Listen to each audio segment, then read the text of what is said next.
بس تیرے در سا دنیا میں در کہاں مولا صلوات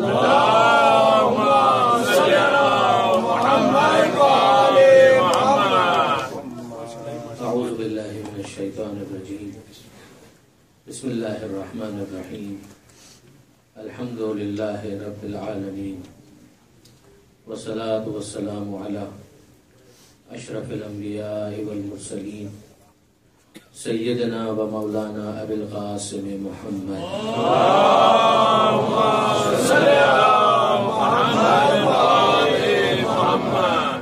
واہل بیتہ الطیبین الطاہرین المعصومین المظلومین المنتجبین المنتخبین المیامین لا سیما الامام المنتظر والحجة الثانی عشر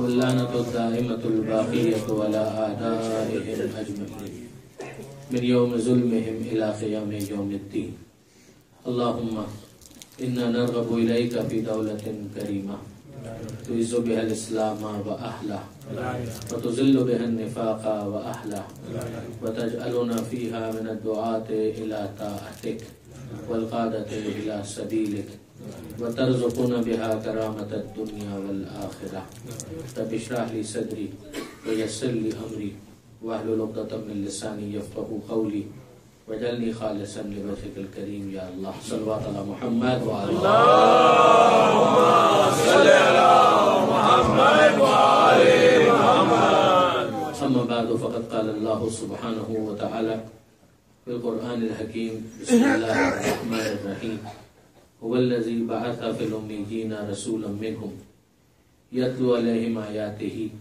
ويزكيهم ويعلمهم الكتاب والحكمة وإن كانوا من قبل لفي ضلال مبين صلوات على محمد وعلى اللهم صل على محمد وعلى محمد برادران عزیز کار رسالت پیغمبر اکرم کے وہ کام جو قرآن مجید نے گنوائے ہیں بتائے ہیں اس کو سمجھانے کے لیے قرآن مجید کی یہ آیت بہت مؤثر ہے سورہ جمعہ کی آیت ہے کہ جسے آپ کے سامنے تلاوت کرنے کا شرف حاصل کیا گیا یہ مضمون جو قرآن مجید کی سورہ کے آغاز ہی میں آپ کو ملے گا یہ پروردگار عالم نے اوور آل 4 مقامات پر اس کا ذکر کیا ہے 2 مرتبہ سورہ بقر میں 1 مرتبہ سورہ آل عمران میں اور 1 مرتبہ سورہ جمعہ میں اس آیت میں پروردگار عالم یہ ارشاد فرماتا ہے کہ خدا وہ ہے کہ جس نے امیین میں رسول کو بھیجا جو انہی میں سے ہے اور ان کے درمیان وہ کام یہ کرتا ہے کہ یتلو علیہم آیاتہ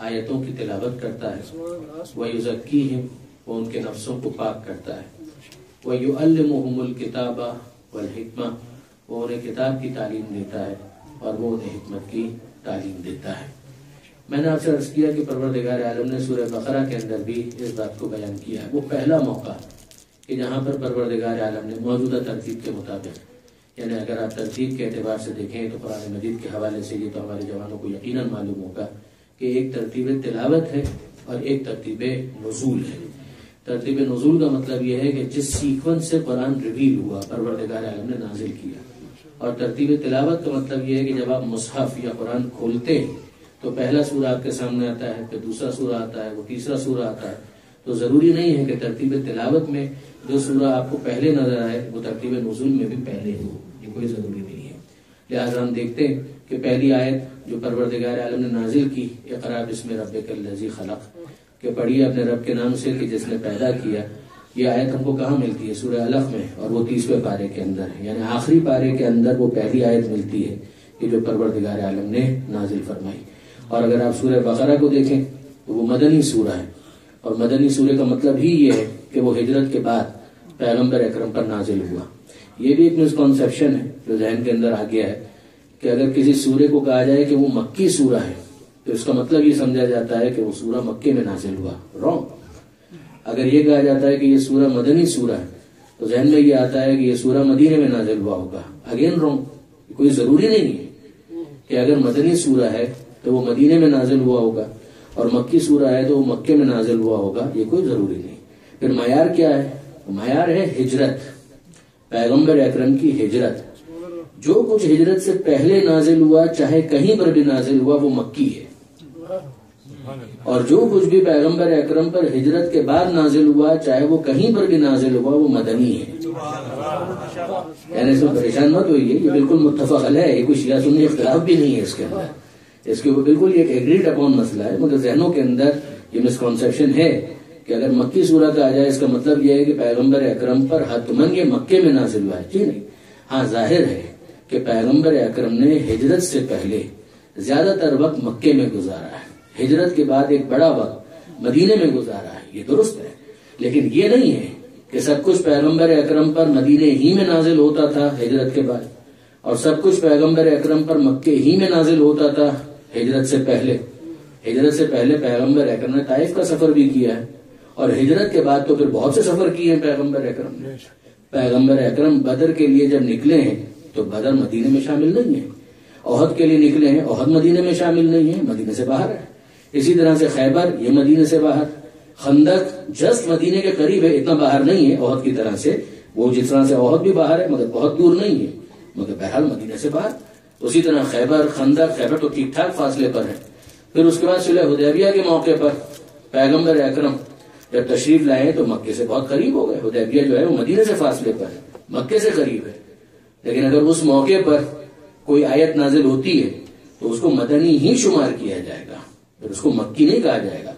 فتح مکہ کے موقع پر تو پیغمبر اکرم مکے میں آ گئے، تو کیا مکے میں اگر کچھ نازل ہو جائے تو اب اس حصے کو مکی کہا جائے گا؟ جی نہیں، ایسا نہیں ہوگا۔ ہجرت کے بعد جو بھی نازل ہوا، غدیر خم کا واقعہ ہوا اور آیہ بلغ نازل ہو گئی، آیہ اکمال دین، دونوں سورہ مائدہ کے اندر ہیں، اور یہ دونوں آیتیں مدنی ہیں۔ اگرچہ غدیر خم مدینے سے فاصلے پر ہے، مکہ سے نسبتاً قریب ہے، جوفا سے قریب ہے، اور جوفا جو ہے میقات میں شمار ہوتا ہے، لیکن معیار یہی ہے کہ اگر کوئی چیز ہجرت سے پہلے پیغمبر اکرم پر نازل ہوئی تو اسے مکی شمار کیا جائے گا، اور اگر کوئی آیت پیغمبر اکرم پر ہجرت کے بعد نازل ہوئی ہے تو پھر اس کو مدنی شمار کیا جائے گا۔ اب یہاں پر اگر آپ دیکھیں، جو میں عرض کر رہا تھا، واپس ہم نفس مضمون کے اوپر آئے کہ پیغمبر اکرم کے جو کام گنوائے ہیں پروردگار عالم نے، میں نے عرض کیا کہ ترتیب تلاوت کے اعتبار سے اگر ہم دیکھیں تو سورہ بقرہ میں پہلا موقع ہمیں ملتا ہے کہ جہاں پروردگار عالم نے ان کاموں کو گنوایا، اور اس کا کانٹیکسٹ کیا ہے؟ حضرت ابراہیم علیہ السلام خانہ کعبہ کی تعمیر کر رہے ہیں۔ وَإِذْ يَرْفَعُ إِبْرَاهِيمُ الْقَوَاعِدَ مِنَ الْبَيْتِ، یہ پہلے پارے کے بالکل اختتام پر آپ کو ملے گا۔ وَإِذْ يَرْفَعُ إِبْرَاهِيمُ الْقَوَاعِدَ مِنَ الْبَيْتِ، وہ وقت یاد کرو کہ جب ابراہیم خانہ کعبہ کی بنیادوں کو بلند کر رہے تھے، خانہ کعبہ کو رینوویٹ کر رہے تھے۔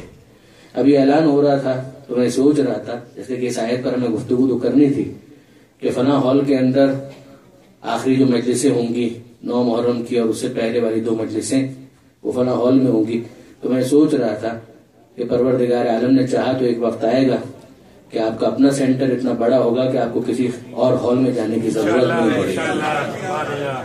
حضرت ابراہیم علیہ السلام کی خانہ کعبہ کو بہرحال کام اسکریچ سے شروع تو کرنا پڑتا ہے، محنت بھی ہوتی ہے، زحمت بھی ہوتی ہے، جو فروٹ آتا ہے وہ تو بہت بعد میں آتا ہے، مگر کوئی کسان سے پوچھے کہ جو ہل چلاتے ہوئے کتنی زحمت برداشت کرتا ہے، بیج ڈالتے ہوئے کتنی زحمت برداشت کرتا ہے، اس کی آبیاری کے اندر کتنی زحمت برداشت کرتا ہے، نتیجہ بہت بعد میں ملتا ہے، مگر اس بہت بعد کے نتیجے کے لیے بہت پہلے سے تیاری کرنا پڑتی ہے۔ درود بھیجئے محمد و آل محمد۔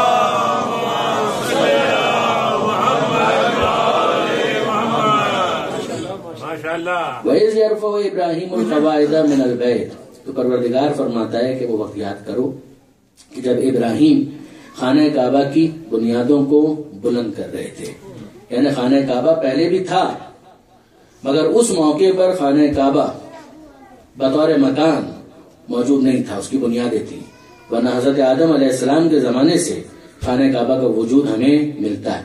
پروردگار عالم نے خود قرآن مجید کے اندر کہا کہ اِنَّ اول بیت وضع للناس للذی ببکہ، وہ پہلا مکان کہ جو بنایا گیا لوگوں کے لیے کہ وہ آ کر وہاں پر عبادت کرے، وہ وہی ہے کہ جو بکہ کے اندر ہے، جو مکہ ہی کا ایک اور نام ہے۔ تو آپ غور فرمائیے، وہ پہلا مکان تو حضرت ابراہیم علیہ السلام جب حضرت اسماعیل کے ساتھ مل کر خانہ کعبہ کو رینوویٹ کر رہے تھے خانہ کعبہ کی بنیاد نہیں رکھ رہے تھے، بنیاد وہاں پر تھی مگر اس بنیاد کو بلند کر رہے تھے.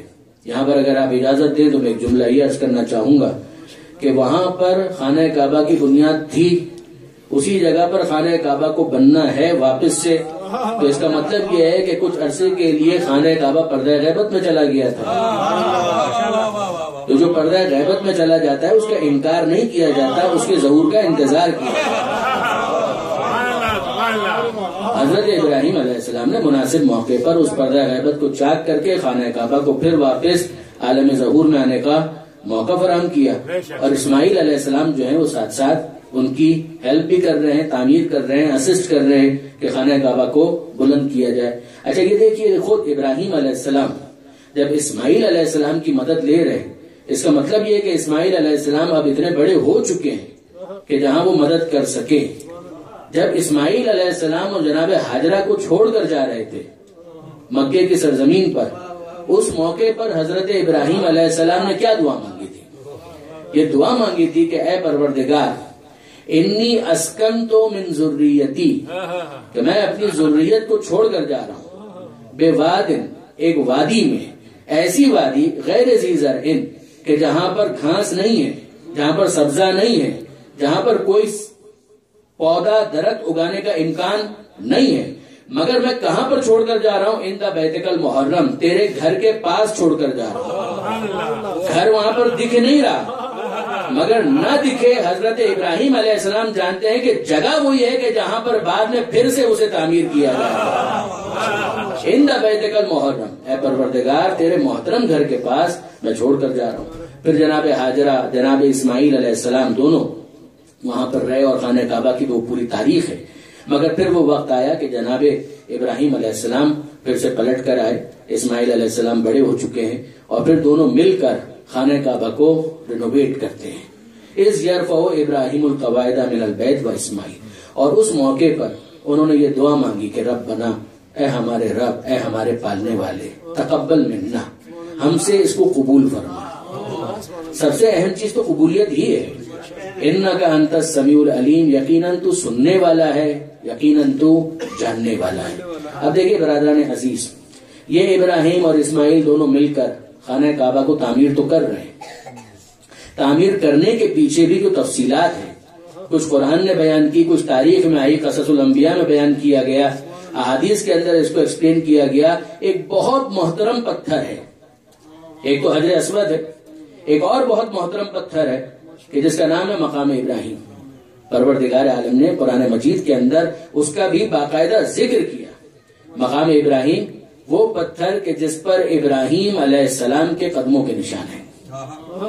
آج بھی جو حاجی حضرات جاتے ہیں، پروردگار سب کو مکہ اور مدینہ کی بھی زیارت بار بار نصیب کرے. تو برادران عزیز، وہ پتھر آپ بھی ویڈیوز کے اندر، انٹرنیٹ کے اوپر، امیجز کے اندر دیکھتے ہوں گے. وہ ایک پورا شوکیس بنایا ہوا ہے کہ جس کے اندر اس پتھر کو محفوظ کیا گیا ہے. قرآن مجید نے باقاعدہ اس کا ذکر کیا. پروردگار فرماتا ہے فیہ آیات بینات مقام و ابراہیم، روشن نشانیاں ہیں، اور ان روشن نشانیوں کے اندر ایک اہم نشانی ہے مقام ابراہیم، وہ پتھر کہ جس پر ابراہیم علیہ السلام کے قدموں کے نشان ہیں.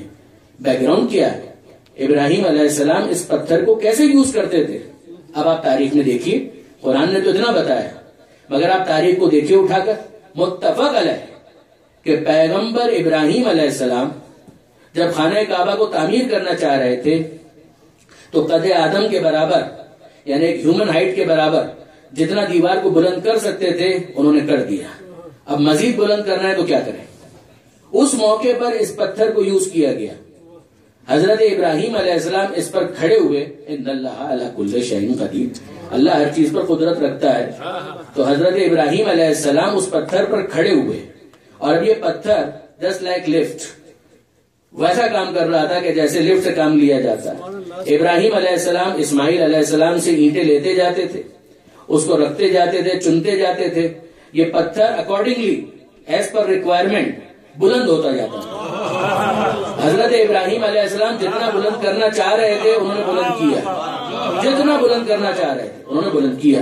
ایک مرتبہ مکان تعمیر ہو گیا، ایک مرتبہ مکان تعمیر ہو گیا تو ایک کام تو ہمیں سمجھ میں آیا. دوسرا کام کیا ہوا؟ اب پروردگار عالم نے کہا کہ اے ابراہیم اذن فی الناس، یہ قرآن کی آیت ہے، اذن فی الناس بالحج یاتوک رجالا وعلی کل ضامر، اے ابراہیم ایک کام کرو، لوگوں کو بلاؤ، حج کے لیے بلاؤ، لوگوں کو حج کے لیے ندا دو، ہوگا یہ یاتوک رجالا، لوگ آئیں گے، پیدل بھی آئیں گے، وعلی کل ضامر، اور تیز رفتار سواریوں پر بیٹھ کر آئیں گے، یاتین من کل فج عمیق، دور دراز سے آئیں گے، یعنی اے ابراہیم تمہاری صدا بصحرا ثابت نہیں ہوگا۔ حضرت ابراہیم علیہ السلام اس موقع پر سوال کرتے ہیں کہ اے پروردگار میری آواز کہاں تک جائے گی؟ میں اگر آواز دوں گا، یہ ہم ہی کو سمجھانے کے لیے کہ میں اگر آواز دوں گا آواز میری کہاں تک جائے گی، اس کی ایک رینج ہے، اس سے آگے تو نہیں جا پائے گی۔ تو حضرت ابراہیم علیہ السلام کو پروردگار عالم نے جواب دیا علیک الاذان وعلینا البلاغ، اے ابراہیم آواز دینا تمہارا کام ہے، پہنچانا ہمارا کام،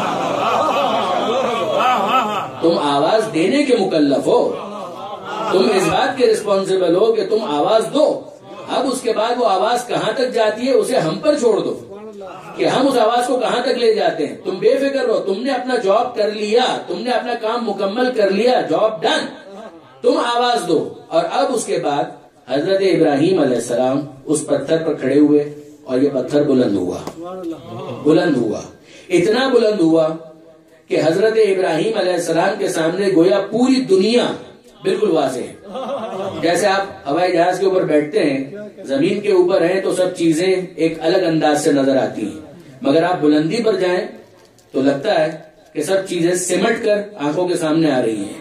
اب حضرت ابراہیم علیہ السلام کے لیے یہ اہتمام خاص ہے پروردگار کی طرف سے کہ پوری دنیا نظر آ رہی ہے۔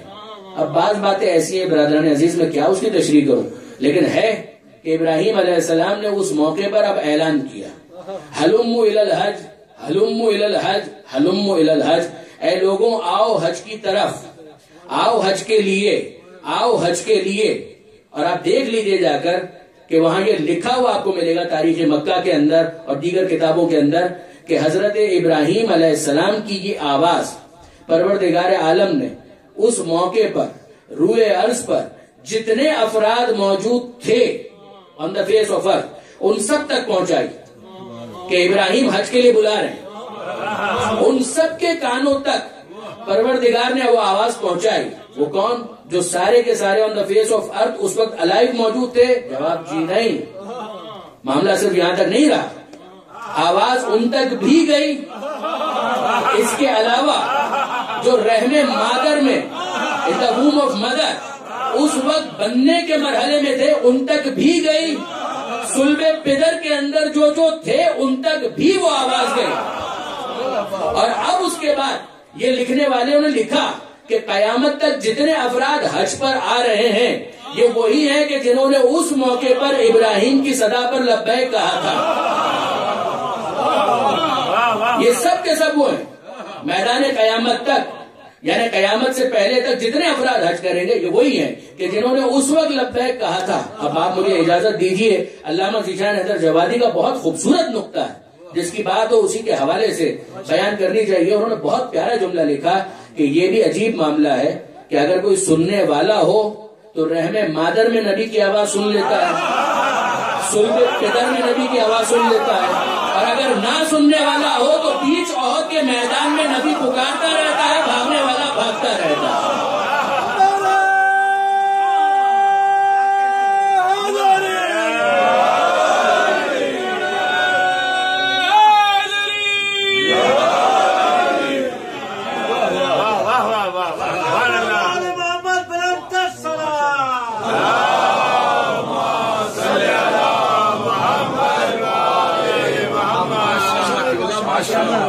برادران عزیز آپ نے غور فرمایا، واقعی معاملہ تو ایسا ہی ہے کہ جب لکھا ہوا ہے کہ وہاں بھی جو تھے انہوں نے سن لیا تو یہ بڑے ہی بدبخت تھے کہ جو بیچ میدان میں نبی کی آواز نہ سن سکے۔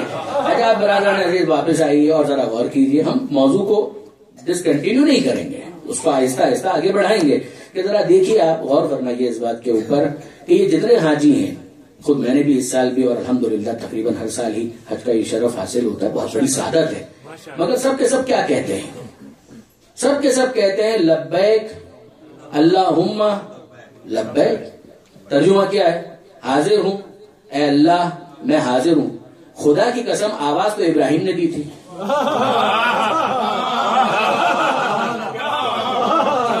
آواز تو ابراہیم نے دی تھی. میں کوئی مناظرانہ گفتگو نہیں کر رہا, میں ایمانداری کی بات آپ سے عرض کر رہا ہوں کہ اذن فی الناس یہ تو قرآن کی آیت ہے, اسی کو رسپونڈ کیا جا رہا ہے. لبیک حاضر ہوں, یعنی کسی نے بلایا ہے تب آپ کہہ رہے ہیں نا کہ میں حاضر ہوں. تو وہ بلانے والا کون ہے؟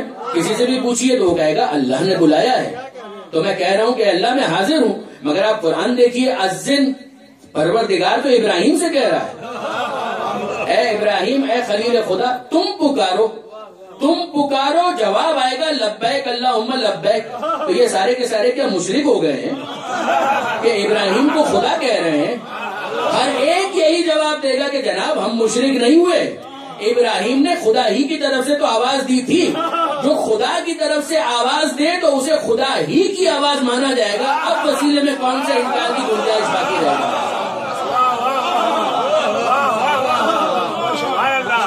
درود بھیجے گا محمد و آل محمد پر.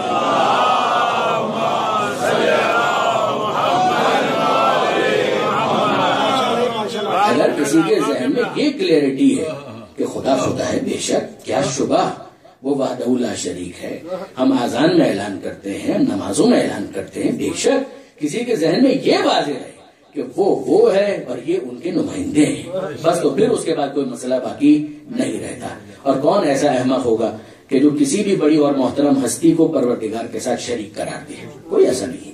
وَابْتَغُوا إِلَيْهِ الْوَسِيلَةَ یہ خود اپنی جگہ پر ایک مستقل موضوع ہے, اس وقت میں اس کو ٹچ نہیں کر رہا, صرف اشارہ کر کے آگے بڑھنا چاہوں گا کہ یہاں پروردگار عالم نے اس بات کو بھی سمجھایا. اب برادران عزیز مزید آگے دیکھیے کہ حضرت ابراہیم علیہ السلام اس موقع پر کہ جب خانہ کعبہ تعمیر ہو گیا تو اب اس کے بعد پروردگار کی بارگاہ میں یہ دعا مانگتے ہیں کہ ربنا, اے پروردگار یہ کام تو ہم نے کر دیا, ربنا تقبل منا, ہم سے قبول فرما, انکا انت السمیع العلیم, یقیناً تو سننے والا ہے اور تو جاننے والا ہے.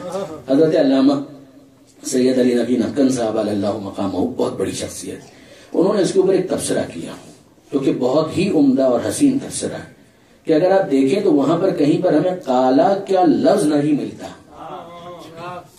ترجمہ کرتے ہوئے میں کہہ دوں کہ ابراہیم اور اسماعیل دونوں نے دعا مانگی, دونوں نے کہا, مگر وہاں پر یہ لفظ موجود نہیں ہے. اگر آپ ترجمے کے دوران خانہ پوری کے لیے یہ لفظ اضافہ کر دیں بریکٹ کے اندر, وہ غلط بات ہے. لیکن واپس دیکھیے, وَإِذْ یاد کرو, یرفعو جب رفع کر رہے تھے یعنی بلند کر رہے تھے, ابراہیم القواعد من البیت گھر کی بنیادوں کو بلند کر رہے تھے, وہ اسماعیل اور اسماعیل بھی ان کے ساتھ تھے. ربنا بلا فاصلہ آ جاتا ہے ربنا, اے ہمارے پروردگار, تقبل منا, ہم سے قبول فرما, انکا انت السمیع العلیم, تو یقیناً سننے والا ہے اور تو جاننے والا ہے. وہاں پر یہ لفظ تو موجود نہیں ہے قالا. عربی کے اندر دو افراد اگر کہہ رہے ہوں تو صیغہ ماضی ہے قالا. اگر آپ صیغہ مضارع کے ذریعے سے کرنا چاہیں تو یقولان, قائلین, اگر حال بنانا چاہیں طریقے تو ہیں, مگر پروردگار عالم نے یہ لفظ وہاں پر لکھا نہیں ہے. تو پھر یہ ہے کیا معاملہ؟ دیکھیے برادران عزیز, اس کو سمجھنے کے لیے ہمیں ایک اور آیت کی طرف توجہ کرنی پڑے گی, اور وہ ہے سورہ دہر کی آیت. اب سورہ دہر جو ہے وہ کون مومن ایسا ہے کہ جو اس سورے سے واقف نہیں ہے, اس سورے کے مرکزی خیال سے واقف نہیں ہے, اس سورے کے خلاصے سے واقف نہیں ہے. آپ جانتے ہیں کہ وہاں پر پروردگار عالم نے یہ ذکر کیا کہ یوفون بالنذر ویخافون یوما کان شرہ مستطیرا. پروردگار عالم تعریف کر رہا ہے پنجتن کی. بیک گراؤنڈ آپ کے ذہن میں ہے, بالکل ہے, کہ حسنین بیمار ہو گئے اور پروردگار عالم کے حکم سے پیغمبر اکرم نے یہ تجویز پیش کی علی و زہرا کو کہ بچوں کی صحت یابی کے لیے نظر کرو, 3 روزوں کی نظر کرو, جس کا ایک طریقہ ہوتا ہے نظر کرنے کا, منت ماننے کا, جس کا طریقہ پورا آپ کو توضیح المسائل کے اندر لکھا ہوا مل جائے گا کہ باقاعدہ ایک جملہ کہنا بھی ہوتا ہے زبان سے کہ جس کے بعد وہ نظر منعقد ہوتی ہے. دیکھیے نیت دل کے ارادے کا نام ہے. اگر آپ نماز پڑھنے سے پہلے کوئی جملہ نہ کہے, آپ کا دل کا ارادہ یہ ہے کہ میں نماز پڑھتا ہوں قربتاً اللہ, کافی ہے. آپ کچھ نہ کہیں روزے سے پہلے, کہ آج کا روزہ میں صبح سے شام تک رکھتا ہوں قربتاً اللہ، آپ نہ کہیں. آپ کے دل کے اگر اندر ارادہ موجود ہے وہی آپ کی نیت ہے. بے شک یہی ہے معاملہ. ابھی آپ عزاداری کے لیے تشریف لائے ہیں، عزاداری بھی تو عبادت ہے، مگر کیا گھر سے نکلنے سے پہلے آپ نے کوئی جملہ کہا؟ آپ نے کوئی جملہ نہیں کہا، تو کیا نیت کے بغیر آ گئے؟ یہ نیت کے بغیر نہیں ہو رہا. نیت دل کے ارادے کا نام ہے. اگر دل میں ارادہ موجود ہے تو زبان سے کچھ نہ کہیں نیت ہے، اور اگر دل میں ارادہ نہیں ہے تو زبان سے کچھ بھی کہتے رہے وہ نیت نہیں ہوگی. خاص اس لیے گزارش کرتی کہ بعض افراد ہمارے پاس دوست وسواس کا شکار ہو جاتے ہیں. وہ 5 منٹ تک 10 منٹ تک نیت ہی کرتے رہتے ہیں، ان کی نیت ہی نہیں ہوتی. وضو کے لیے بیٹھے ہیں اور پانی گر رہا ہے اور وضو شروع ہی نہیں ہو رہا. ان سے پوچھا جائے کہ آپ وضو کیوں نہیں کر رہے؟ کہ میں نیت کر رہا ہوں. بندہ خدا، یہ جو آپ نل تک آئے تھے تو بغیر نیت کے آ گئے تھے. وہ مصلے پر کھڑے ہو گئے ہیں اور نیت ہی کر رہے ہیں. 4 منٹ 10 منٹ 12 منٹ 15 منٹ ان کی نیت ہی مکمل نہیں ہو رہی. کیا ہو گیا؟ کہ میں نیت کر رہا ہوں. یہ مصلے پر آپ آئے تھے تو کس لیے آئے تھے؟ کھانا کھانے کے لیے آئے تھے؟ آپ مصلے کے اوپر کیا کھیلنے کے لیے آئے تھے؟ نہیں، آیا تو نماز ہی کے لیے تھا. جب آپ کہہ رہے ہیں کہ آپ آئے تھے نماز کے لیے تو یہ آپ کا کہنا خود بتا رہا ہے کہ آپ کی نیت تھی، تبھی تو آپ آئے.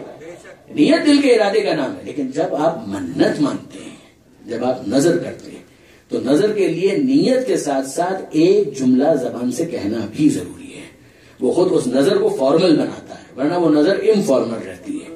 اس کو اگر فارملائز کرنا ہے تو پھر اس کے لیے زبان سے یہ کہنا کہ اللہ کے لیے مجھ پر لازم ہے یا اللہ کے لیے مجھ پر ہے کہ میں اس کام کو انجام دوں گا اگر میرا فلاں کام ہو جائے. یہ ہے وہ فارمل نظر یا منت، جس کی تفصیل میں عرض کر رہا تھا کہ توضیح مسائل میں آپ کو ملے گی. اس کی تفصیل اس وقت بیان کرنا مناسب نہیں ہے.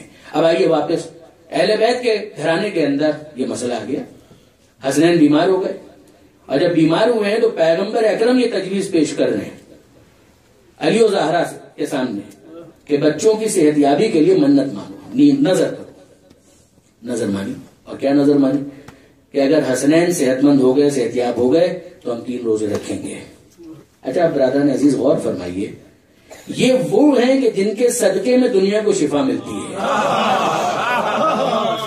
میں کوئی مبالغہ نہیں کر رہا. درود بھیجے گا محمد و آل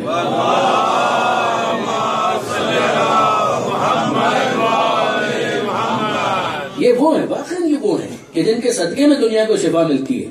تو کوئی مصلحت تو ہوگی. 2 مصلحتیں تو ہم کو سمجھ میں آتی ہیں. ایک مصلحت تو یہ ہے کہ ان کے ذریعے سے دنیا والوں کو پتا چلے کہ پروردگار کی بارگاہ میں شفا لینے کا ایک طریقہ یہ بھی ہے. اور دوسرا مقصد یہ ہے کہ یہ روزے رکھیں، نظر پوری ہو، اور پروردگار تعریف کے طور پر سورہ دہر کو نازل کرے.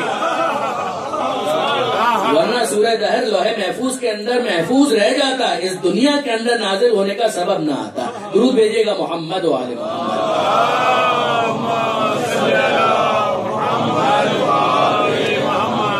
اب روزے رکھے، جب صحت مند ہو گئے تو اس کے بعد روزے رکھے. امیر المومنین نے بھی، شہزادی نے بھی، حالانکہ بچے نظر میں شامل نہیں تھے، مگر حسن اور حسین انہوں نے بھی روزے رکھے. اور گھر کی کنیز فضہ انہوں نے بھی روزے رکھے. جنہوں تو واقعاً حق ادا کیا ہے جناب فضہ نے. تو جناب فضہ انہوں نے بھی روزے رکھے. اور اب جب روزے رکھے ہیں تو پروردگار عالم تعریف کرتا ہے کس چیز کی؟ آپ جانتے ہیں کہ اس موقع پر امیر المومنین کا جو انداز تھا، گئے یہودی سے بات کی، مزدوری طے ہوئی، اور 3 دن کے لیے جو لے کر آ گئے. اور توجہ کیجیے گا، 3 دن کے لیے جو لے کر آ گئے اور جو رکھے ہوئے گھر کے اندر. پہلا دن روزہ رکھا، افطار کا وقت آیا، روٹی تیار ہے، جناب سیدہ نے افطار کا سامان آمادہ کیا ہے جو اس گھر کا طریقہ کار تھا اس کے مطابق. اور اس موقع پر مسکین، یتیم اور اسیر، یہ پہلا دن مسکین آ گیا اور اس نے آ کر یہ کہا کہ میں مسکین ہوں اور اے اہل بیت اگر میری مدد کر سکو، میں بھوکا ہوں، میرے پاس کھانے کے لیے کچھ نہیں ہے. اور سب نے اپنی روٹیاں دے دی. دوسرا دن آیا، روزہ مکمل ہو گیا، افطار کا وقت آیا تو آپ جانتے ہیں کہ یتیم نے آواز لگائی اور سب نے اپنی روٹیاں یتیم کو دے دی. تیسرا دن آیا، اسیر نے صدا لگائی اور اسیر کو روٹیاں دے دی گئیں. اس پر مولانا مودودی نے بڑا اعتراض کیا، بہت سے دوسرے افراد نے بھی اعتراض کیا. دیکھیے برادران عزیز، میں سب جملے بولنے کا عادی نہیں ہوں، لیکن یقین جانیے کہ یہ اہل بیت کے فضائل کی آیتیں جو ہیں وہ بہت مشکل سے ہضم ہوتی ہیں، اتنی آسانی سے ہضم نہیں ہوتی. ابن تیمیہ ہوں، دوسرے افراد ہوں، ان سب کا مسئلہ ہے. تو مولانا مودودی نے بھی اعتراض یہ کیا اور دیگر افراد نے بھی کیا، اگر اسیر ہوگا تو وہ تو جیل کے اندر ہوگا، یہ باہر کہاں روٹیاں مانگنے کے لیے آ گیا؟ اگر اسیر ہوگا تو وہ تو زندان کے اندر ہوگا، یہ باہر روٹیاں مانگنے کے لیے کہاں گیا؟ تو یہ تو آپ پروردگار عالم سے پوچھیے. سب سے پہلے تو یہ سوال آپ پروردگار عالم سے کریں کہ وہ کیوں کہہ رہا ہے کہ یطعمون الطعام علی حبہ مسکینا و یتیما و اسیرا. لیکن برادران عزیز، کیا واقعا زندان کا یہی کانسیپٹ ہے؟ کیا اوپن جیلز کا کوئی کانسیپٹ نہیں ہے؟ ایک پوری داستان ہے اس حوالے سے. مجھے حیرت ہوتی ہے کبھی کبھی پڑھے لکھے افراد بھی کیسے کیسے اعتراضات کر دیتے ہیں. ایک زمانہ ایسا گزرا ہے کہ جس کے اندر ایک بھاری پتھر ہے، اگر کسی کو قیدی بنایا ہے، کوئی زندان نہیں ہے کہ اس کو وہاں پر رکھا جائے، اکوموڈیٹ کیا جائے، اس کو ایک زنجیر پہنا دی گئی ہے اور ایک بھاری پتھر ہے وہ اس کے ساتھ باندھ دیا گیا ہے. اب وہ اس کو لے کر چلے اور جہاں تک جا سکتا ہے جائے، بھاگ نہیں سکے گا، وہ اپنا گزارا اسی طریقے سے کرے گا. یہ اوپن جیل کا بھی ایک کانسیپٹ ہے اور بہت سے ٹرائبل ایریاز کے اندر آج بھی یہ طریقہ کار افغانستان وغیرہ کے اندر رائج رہا ہے. ماضی قریب میں ممکن ہے کہ آج بھی یہ سلسلہ کہیں نہ کہیں آپ کو مل جائے. یہ اوپن جیلز کا ایک کانسیپٹ کہ ٹھیک ہے، ایک بھاری پتھر یا اور کوئی ایسی چیز کہ جس سے یہ بھاگ نہ سکے اور ریاست کے اوپر کوئی بوجھ بھی نہ آئے. یطعمون الطعام علی حبہ مسکینا و یتیما و اسیرا. پہلے دن مسکین کو کھلایا، دوسرے دن یتیم کو کھلایا، تیسرے دن اسیر کو کھلایا. اور پھر پروردگار عالم نے مدح اہل بیت میں ان آیتوں کو نازل کیا کہ یوفون بالنذر، یہ ہیں اپنی نظر کو پورا کرنے والے، منت مان کر بھول نہیں جاتے. دیکھیے برادران عزیز، یہ بھی ایک پیغام ہے کہ انسان اگر منت مانے، پروردگار کسی کا محتاج نہیں ہے، لیکن پروردگار عالم کو بہرحال پسند ہے کہ اگر ایک انسان کچھ کہہ رہا ہے تو اپنے جملوں کی بھی لاج رکھے، اپنے وعدے کی بھی لاج رکھے، اپنی نظر کو بھی پورا کرے. یوفون بالنذر، پروردگار فرماتا ہے یہ ہیں وہ افراد کہ جو اپنی نظر کو پورا کرتے ہیں. وَيَخَافُونَ يَوْمًا كَانَ شَرُّهُ مُسْتَطِيرًا. اور پھر آگے ارشاد فرمایا کہ یطعمون الطعام علی حبہ مسکینا ویتیما واسیرا. یہ اللہ کی محبت میں، یہ ترجمہ ایک ترجمہ ہے علی حبہ کا، اس کی محبت میں کھلاتے ہیں مسکین کو، یتیم کو اور اسیر کو. اور دوسرا ترجمہ کہ اللہ کی محبت تو ہے مگر خود بھی ضرورت ہے، بھوک سے بےتاب ہے، پریشان ہے، مگر اس کے باوجود یہ اللہ کی محبت اتنی غالب ہے کہ اس کے بعد وہ اپنی بھوک پر دوسروں کی بھوک کو ترجیح دیتے ہیں. مسکین کو کھلاتے ہیں، یتیم کو کھلاتے ہیں، اسیر کو کھلاتے ہیں. اب برادران عزیز آگے دیکھیے پروردگار عالم کیا کہتا ہے. ارشاد فرماتا ہے انما نطعمکم لوجہ اللہ. یہ ہے وہ جملہ جس کے لیے آپ کو زحمت دی. انما نطعمکم لوجہ اللہ، ہم جو تمہیں کھلا رہے ہیں لوجہ اللہ، ہم اللہ کی خاطر تمہیں کھلا رہے ہیں. یہ جملہ کن سے کہا جا رہا ہے؟ مسکین سے، یتیم سے اور اسیر سے. یہ تینوں ایک ساتھ آئے تھے.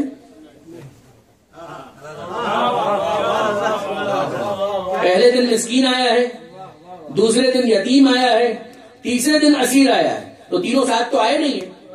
اور جملہ کیا ہے؟ انما نطعمکم، ہم تم تینوں کو کھلاتے ہیں لوجہ اللہ، اللہ. اب برادران عزیز غور فرمائیے کہ ان تینوں نے ایک ساتھ آ کر تو ہاتھ نہیں پھیلایا تھا، الگ الگ آئے تھے. تو یہ جملہ انہوں نے کب کہا؟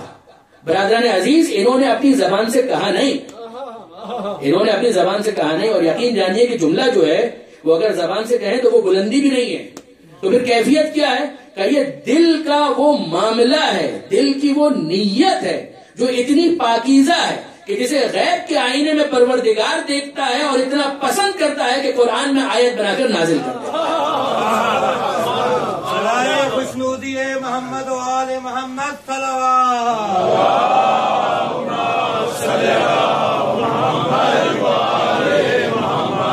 محمد و آل محمد بلندتر صلوات.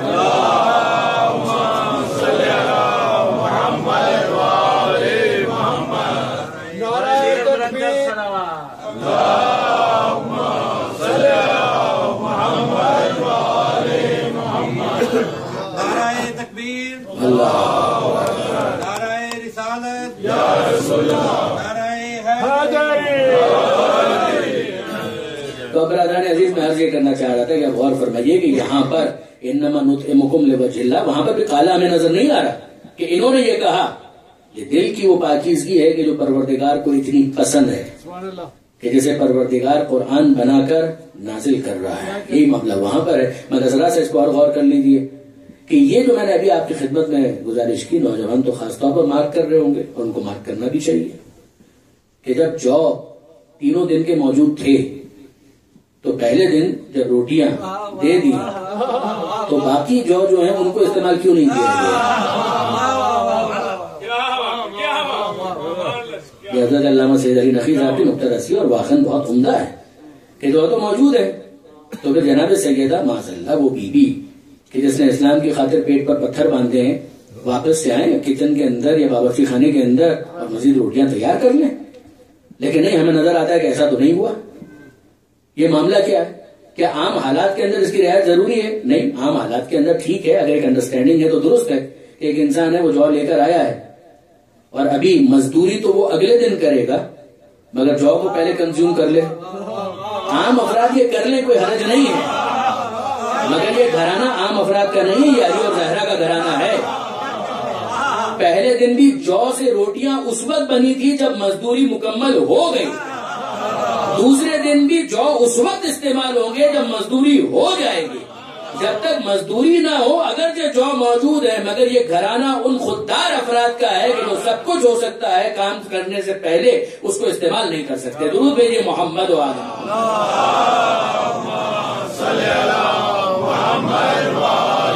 محمد.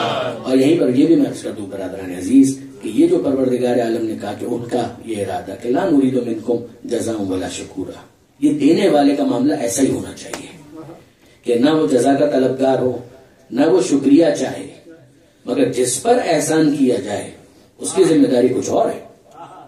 اس کی ذمہ داری یہ ہے کہ وہ شکر گزار ہو. دیکھیں ہر ایک اپنے اعتبار سے ذمہ داری کو سمجھے نا کہ جو کام کر رہا ہے اس کے کام کے اندر اتنا خلوص، اتنی پاکیزگی ہو کہ وہ یہ کہے، اس کا دل کا ارادہ کی ہو کہ ہم کوئی جزا نہیں چاہتے، ہم کوئی شکریہ نہیں چاہتے. مگر آپ دیکھیں گے کہ روایتوں کے اندر، احادیث کے اندر ہمیں یہ ملتا ہے کہ من لم یشکر المخلوق لم یشکر الخالق. ارے جو مخلوق کا شکریہ ادا نہیں کر سکتا وہ خالق کا شکریہ کیا خاک ادا کرے گا؟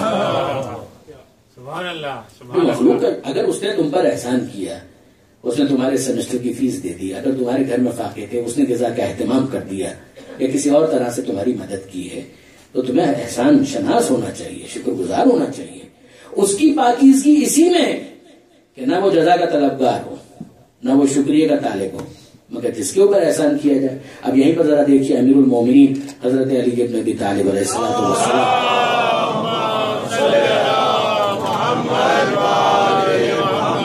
مولا کیا پیاری بات کہتے ہیں. اور وہی کلمات کے ساتھ جو میں نے کل بھی گزارش کی تھی تیسرے حصے کے اندر، امیر المومنین کا ایک جملہ ہے کہ دیکھو کسی کا شکریہ ادا نہ کرنا تمہیں اس نیکی کے نہ کرنے پر آمادہ نہ کرے.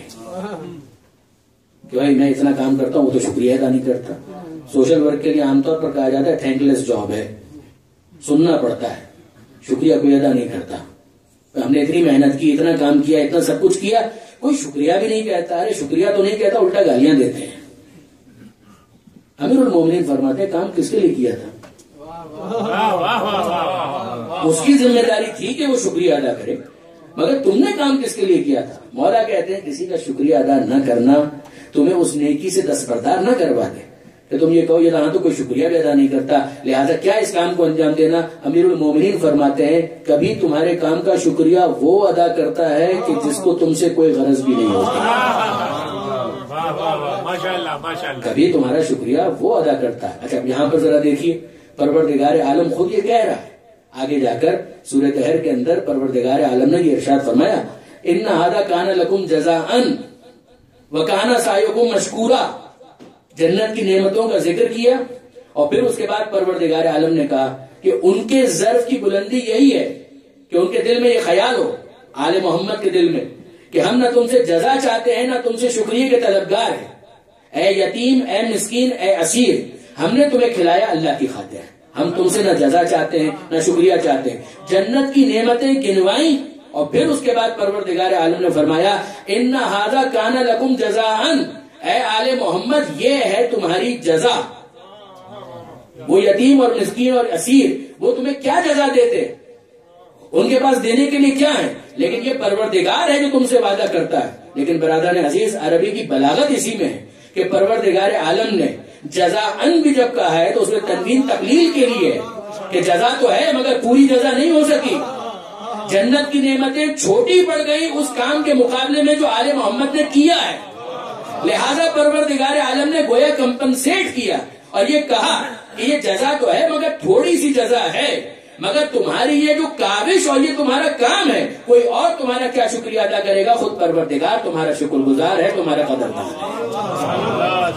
کانا سعیکم مشکورا، جب خدا شکریہ ادا کرے اس کا مطلب یہی ہوتا ہے کہ قدردانی ہے پروردگار کی طرف سے، ایک ریکگنیشن ہے پروردگار عالم کی جانب سے. درود بھیجے گا محمد و آل محمد.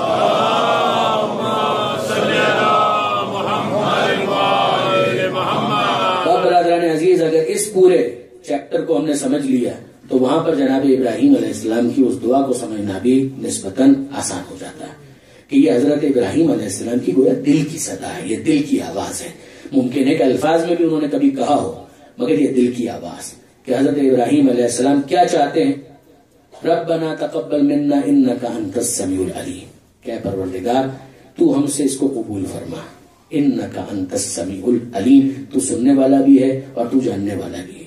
اب یہیں سے ذرا غور کیجیے، ابراہیم علیہ السلام بھی نبی ہے اور نبی اولو العزم ہے. اسماعیل علیہ السلام بھی نبی تو ہیں، اولو العزم نہ صحیح مگر بہرحال نبی تو ہیں. مگر وہ دونوں بھی جب کام کرتے ہیں تو پروردگار کی بارگاہ میں عاجزی اور انکساری کا مظاہرہ کرتے ہیں.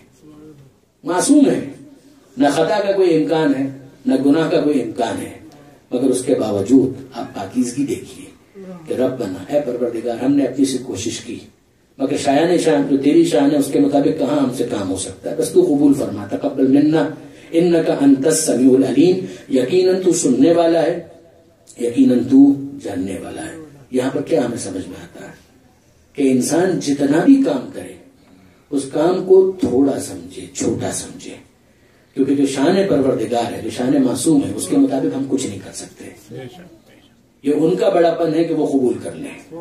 یقین جانیے برادر، ہم کیا عزاداری کریں گے، ہم کیا ماتم کریں گے، ہم کیا آنسو بہائیں گے جو آنسو فاطمہ زہرا نے بہائے. ہم کچھ نہیں کر سکتے. ہم اپنی سی کچھ کوشش ہے کہ جس کو پیش کرتے ہیں. برادر نے عزیز ذہن میں رکھیے گا، خاص طور پر میرے نوجوان دوست، ظاہر بزرگان تو واقف ہیں، وہ تو ثواب کے حصول کے لیے آتے ہیں، لیکن میرے نوجوان دوست خاص طور پر اس پر توجہ کریں کہ یاد رکھیے گا تھوڑا بھی خلوص کے ساتھ خدا کی بارگاہ میں بہت زیادہ ہے، اور بہت زیادہ ہو اگر خلوص نہیں ہے تو پروردگار کی بارگاہ میں اس کی کوئی حیثیت نہیں ہے. چوتھے امام کا جملہ ہے کہ ینظر الی قلوبکم لا الی صورکم، کہ خدا تمہارے دلوں کو دیکھتا ہے، تمہارے چہرے کو نہیں دیکھتا، تمہارے دل کے خلوص کو دیکھتا ہے کہ کس پاکیزگی کے ساتھ، پیورٹی کے ساتھ، خلوص کے ساتھ تم اس کام کو انجام دے رہے ہو. میں نہیں کہتا کہ ظاہری اعتبار سے جو کام کیا جائے اس میں حسن و جمال نہ ہو، خوبصورتی نہ ہو، بالکل ہونی چاہیے. انسان کا جو کام ہے اس کو پرفیکٹ ہونا چاہیے، دنیاوی اعتبار سے بھی اس کو بہترین ہونا چاہیے، مگر اگر اس کے اندر وہ معنویت نہیں ہے تو پھر ساری چیزیں بیکار ہیں. اس کے اندر بنیادی ترین جو چیز ہے وہ ہے خلوص. برادران عزیز، میں آپ کی خدمت میں واضح طور پر عرض کرنا چاہوں گا، جناب بلال آزان دیتے تھے. جناب بلال آزان دیتے ہوئے سین اور شین کے درمیان فرق نہیں کر پاتے تھے. حبشہ کے رہنے والے تھے، عام اصطلاح کے مطابق کہوں کہ اہل زبان نہیں تھے، عرب نہیں تھے. ظاہر ہے کہ وہ سین اور شین کے درمیان ڈسٹنگوش نہیں کر پاتے تھے. اشہدو کی جگہ بولتے تھے اسہدو. اشہدو ان لا الہ الا اللہ نہیں بول پاتے تھے، اسہدو ان لا الہ الا اللہ، اسہدو ان محمد رسول اللہ، یہ بولا کرتے تھے. اور دوسرے افراد مذاق اڑاتے تھے. پیغمبر اکرم کے پاس باقاعدہ یہ شکایت بھی گئی کہ اللہ کے رسول یہ بلال جو ہیں ان کو آپ نے کہاں لگا دیا یہ اذان دینے کے لیے، یہ تو اشہدو میں نہیں بول پاتے تو اسہدو بولتے ہیں. تو پیغمبر اکرم نے مسکرا کر جو جواب دیا وہ یاد رکھنے کے قابل ہے. پیغمبر فرماتے ہیں کہ سین بلال شین عند اللہ. بلال کی زبان سے جب تم سنتے ہو تو اسہدو سنتے ہو، مگر خدا کے پاس یہ اسہدو اشہدو بن کر پہنچتا ہے. اب میں آپ سے سوال کرتا ہوں کہ اس کا یہ مطلب ہے کہ ہم لوگ جان بوجھ کر اشہدو کی جگہ اسہدو بولنا شروع کر دیں؟ یہ نہیں ہے. جو صحیح بول سکتا ہے وہ صحیح ہی بولے گا، وہ کیوں سے خراب کرے گا. لیکن اگر پوری کوشش کے بعد بھی اگر کوئی اس طرح سے نہ بول پائے تو وہ اسے ترک نہیں کرے گا، اس کی ذمہ داری یہ ہے کہ پھر جتنا کر سکتے ہو کرو، خلوص کو انٹیکٹ رکھو، خلوص کو محفوظ رکھو، پھر جس طرح کر سکتے ہو جیسے کر سکتے ہو۔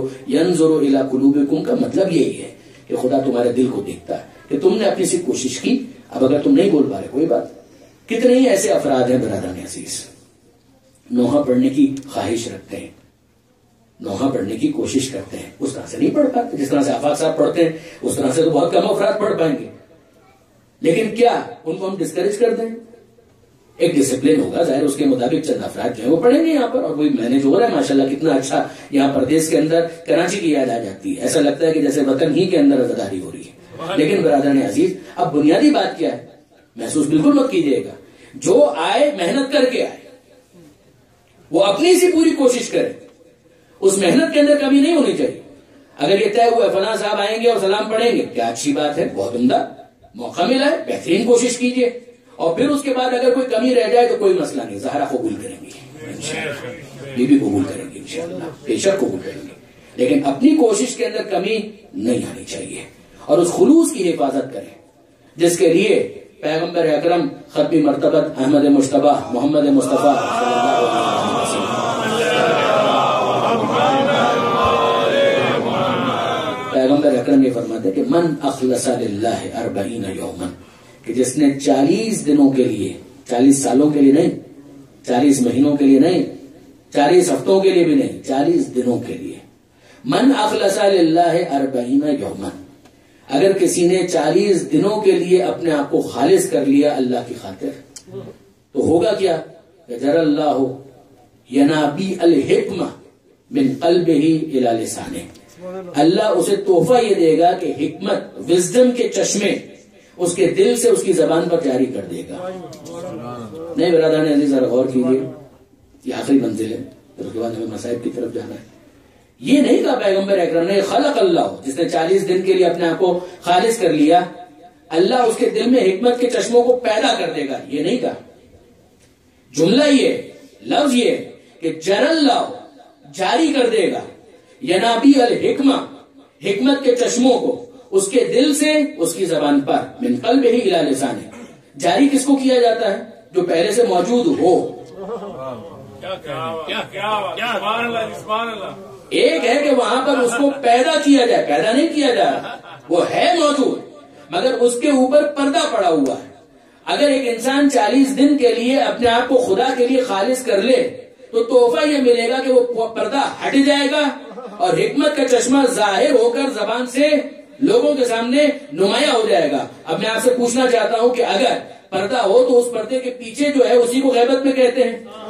اگر 40 دن کے لیے فرد اپنے آپ کو خالص کر لے تو دل میں موجود پردہ غیبت ہٹ جائے گا اور حکمت کے چشموں کو ظہور کا موقع ملے گا۔ اگر پوری قوم 40 دن کے لیے اپنے آپ کو خالص کر لے تو کیا زمانے کے امام کا غیبت کا پردہ چاک نہ ہو جائے؟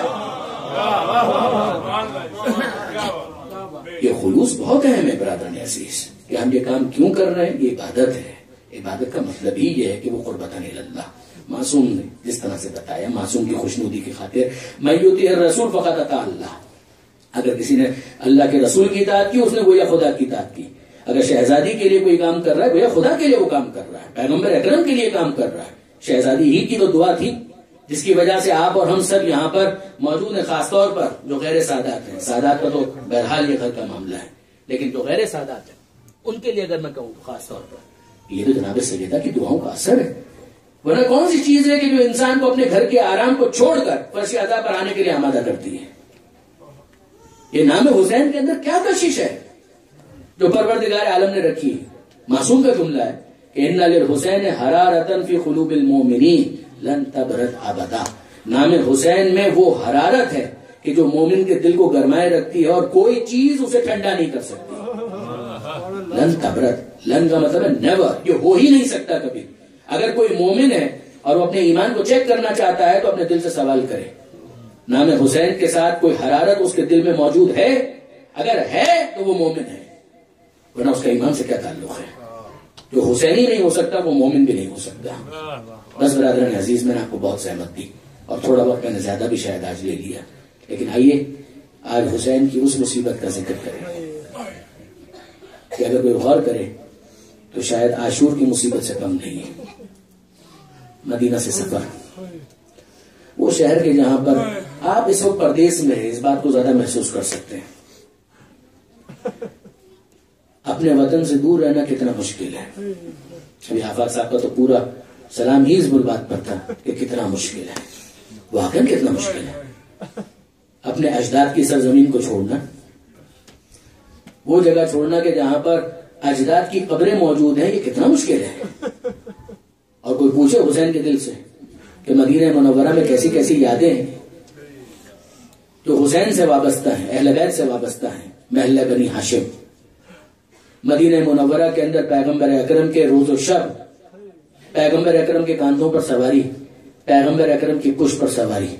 یہ شہر مدینہ ہی کی تو گلیاں تھیں کہ جہاں پر حسن اور حسین کھیلا کرتے تھے. اور اب حسین مظلوم کو مدینہ منورہ چھوڑ کر جانا ہے. مدینہ منورہ اب رہنے کے قابل نہیں رہا. یہ وقت آ گیا حسین ابن علی پر کہ مدینہ ترک کرنا پڑ رہا ہے. کوئی حسین کے دل سے پوچھے، شاید حسین کے لیے عاشورہ جتنی ہی یہ سخت بات ہے کہ مدینہ منورہ مجھے چھوڑ کر جانا پڑ رہا ہے. اور اب جب حسین مدینہ منورہ سے روانہ ہو رہے تھے تو اس موقع پر حسین نے قبر رسول سے بھی رخصت لی، ماں کی قبر پر بھی آئے اور بھائی کی قبر پر بھی آئے.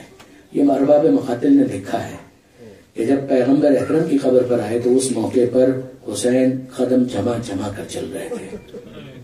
جب اپنے بھائی حسن کی قبر پر آئے تو وقار کے ساتھ، جیسے کوہ وقار ہوتا ہے اس طریقے سے چل رہے تھے. لیکن جب ماں کی قبر پر آئے تو ویسے آئے کہ جیسے چھوٹا بچہ اپنی ماں کی طرف لپکتا ہے. ماں کی قبر پر آ کر کیا جملہ کہا ہے، جناب سیدہ کی قبر پر آ کر کیا جملہ کہا ہے، السلام علیکی یا اماں، اے ماں فاطمہ زہرا میرا سلام قبول کرے، میں آپ کو ودا کہنے کے لیے آیا ہوں. اور اس موقع پر قبر جناب سیدہ سے جواب آیا، وعلیک السلام یا غریب القوم، وعلیک السلام یا شہید القوم، وعلیک السلام یا مظلوم القوم. اے ماں کے غریب بیٹے تجھ پر بھی ماں کا سلام، اے ماں کے شہید بیٹے تجھ پر بھی ماں کا سلام، اے ماں کے مظلوم بیٹے تجھ پر بھی ماں کا سلام. جب پیغمبر اکرم کی قبر پر آئے ہیں عزیزان تو پیغمبر اکرم کی قبر کو مخاطب کر کے پہلے پروردگار سے مناجات کی ہے، اللہم ھذا قبر نبیک، اے پروردگار یہ تیرے نبی کی قبر ہے، وَأَنَا ابْنُ بِنْتِ نَبِيِّكَ، اور میں تیرے نبی کی بیٹی کا بیٹا ہوں، قد حضرنی من الامر ما قد علمت، اے پروردگار وہ وقت آ گیا کہ جو تیرے علم میں ہے. وہ وعدہ طفلی تو حسین نے کیا تھا وہ نبھانے کا وقت آ گیا.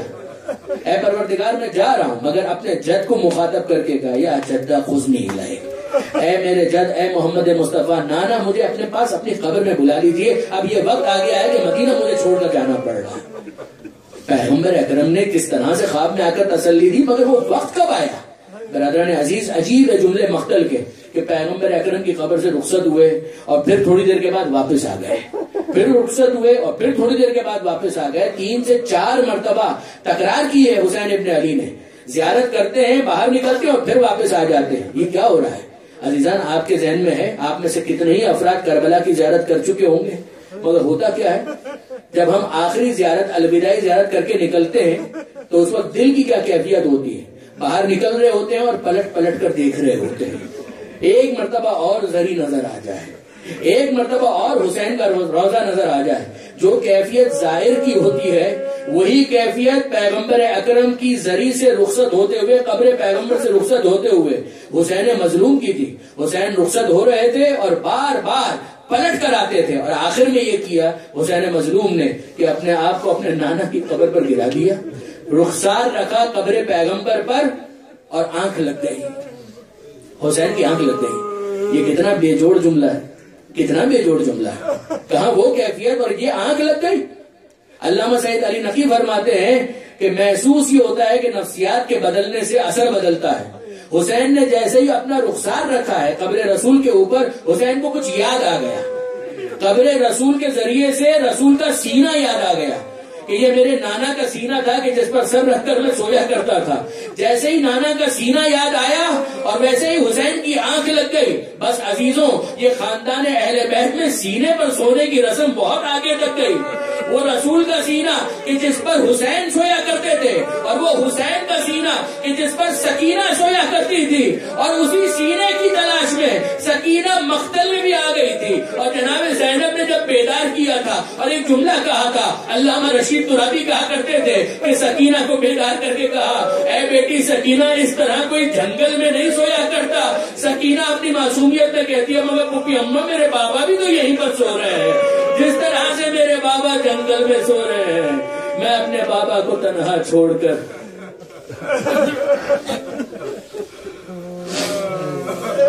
انا للہ وَإِنَّا إِلَيْهِ رَاجِعُونَ أَلَا وَلَعنَةُ اللَّهِ عَلَى الْقَوْمِ الظَّالِمِينَ.